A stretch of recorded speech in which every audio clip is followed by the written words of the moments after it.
Amados, amadas, Jesus não chama pessoas prontas.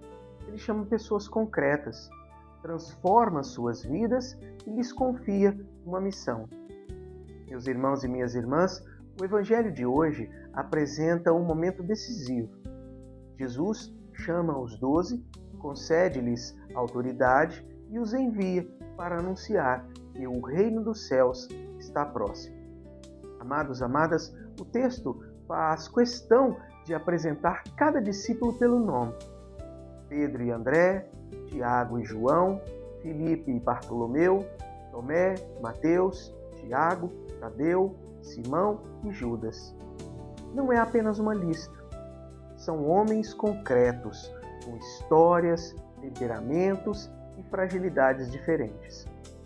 Entre eles está Mateus, o antigo cobrador de impostos, visto como colaborador dos romanos. Está também Simão, o zelota, ligado a um movimento contrário ao domínio romano. Irmãos e irmãs, humanamente seriam pessoas difíceis de reunir. E ainda aparece Judas, que mais tarde trairia Jesus. Isso nos mostra algo muito importante, que a igreja não nasce de pessoas perfeitas, mas da iniciativa de Cristo. É Ele quem chama, reúne e transforma. A missão, portanto, não começa nas qualidades humanas dos discípulos, mas na graça daquele que os escolhe. O Evangelho diz que Jesus lhes deu poder para expulsar os espíritos maus e curar doenças e enfermidades. Os apóstolos não partem apoiados em si mesmos. A autoridade que possuem vem de Cristo. Aqui, então, encontramos a grande promessa de Deus para nós hoje. Jesus concede a graça necessária àqueles que chama para a sua missão. Irmãos e irmãs, o Senhor nunca nos envia sozinhos, nem exige que realizemos sua obra apenas com nossas próprias forças. Ele nos acompanha com seu Espírito e age por meio da nossa disponibilidade. Isso não significa que todos receberão os mesmos dons ou exercerão os mesmos ministérios. Na igreja existem diferentes vocações e serviços, mas todo batizado, unido a Cristo, participa de sua missão profética, sacerdotal e real, testemunhando o Evangelho segundo sua própria condição de vida. São Mateus chama esses homens primeiro de discípulos e depois de apóstolos. Discípulo, amados e amadas, é aquele que aprende a permanecer com o Mestre. Já apóstolo significa enviado. Portanto, antes de sermos enviados, precisamos permanecer com Jesus. A missão cristã não nasce da agitação, mas da comunhão com o Senhor. Jesus, então, lhes dá uma orientação que pode causar estranhamento. Naquele primeiro momento, deveriam dirigir-se às ovelhas perdidas da casa de Israel, e não aos pagãos ou samaritanos. Isso não significa que Jesus excluísse os outros povos da salvação.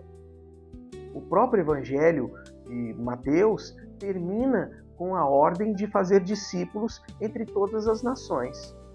Aqui, porém, aparece a ordem da história da salvação.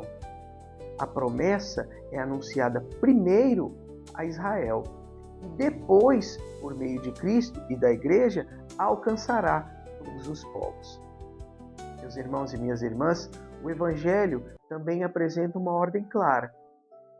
Ide às ovelhas perdidas e anunciai o reino dos céus que está próximo. Jesus não envia os apóstolos apenas para transmitir ideias religiosas. Eles devem anunciar uma realidade. Em Cristo, o reino de Deus chegou. Deus está vindo ao encontro de seu povo para perdoar, curar, libertar e restaurar. Daqui, então, nasce o princípio eterno para nós hoje. todo verdadeiro chamado de Deus transforma-se em missão. Amados, amadas de Deus, ninguém recebe a fé apenas para si. Quem encontrou Cristo é chamado a levar sua presença aos outros, especialmente àqueles que estão perdidos, feridos ou afastados. Talvez pensemos que evangelizar seja uma tarefa apenas de padres, religiosos ou missionários. Mas entenda, toda pessoa batizada é chamada a testemunhar Jesus em sua família, no trabalho e na comunidade.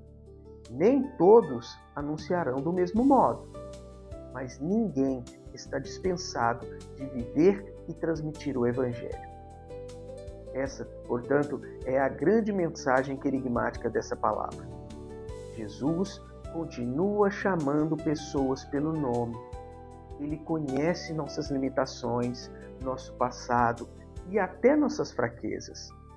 Mesmo assim, aproxima-se, oferece sua graça e nos convida a colaborar na obra da salvação.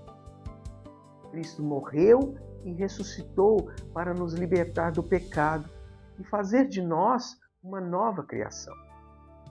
E quem acolhe essa vida nova torna-se também testemunha de que o reino de Deus está próximo. Qual é então a ação prática que essa palavra nos pede hoje? Amados e amadas de Deus, pergunte ao Senhor em oração: Jesus, a quem tu desejas alcançar por meio de mim? Deixe-se ser tocado pelo Espírito Santo com uma pessoa que esteja afastada, desanimada ou necessitada de esperança. Aproxime-se dela com respeito, escute-a e ofereça uma palavra de fé ou uma oração. Amados, amadas, que o Senhor nos dê um coração de discípulos, dispostos a aprender com Ele, e a coragem dos apóstolos para anunciar com a vida que o reino dos céus está próximo. Amém. Louvado seja o nome do nosso Senhor Jesus Cristo, para sempre seja louvado.